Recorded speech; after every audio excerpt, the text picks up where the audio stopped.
Txorien eriotza.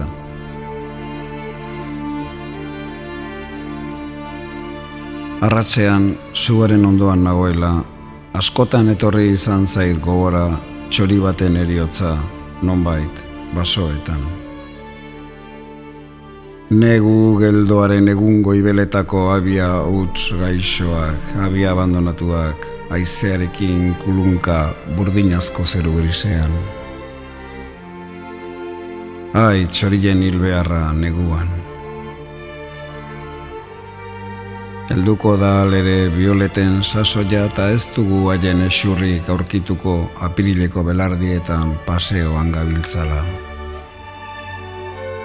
Gorde egiten aldira txoriak hiltzeko.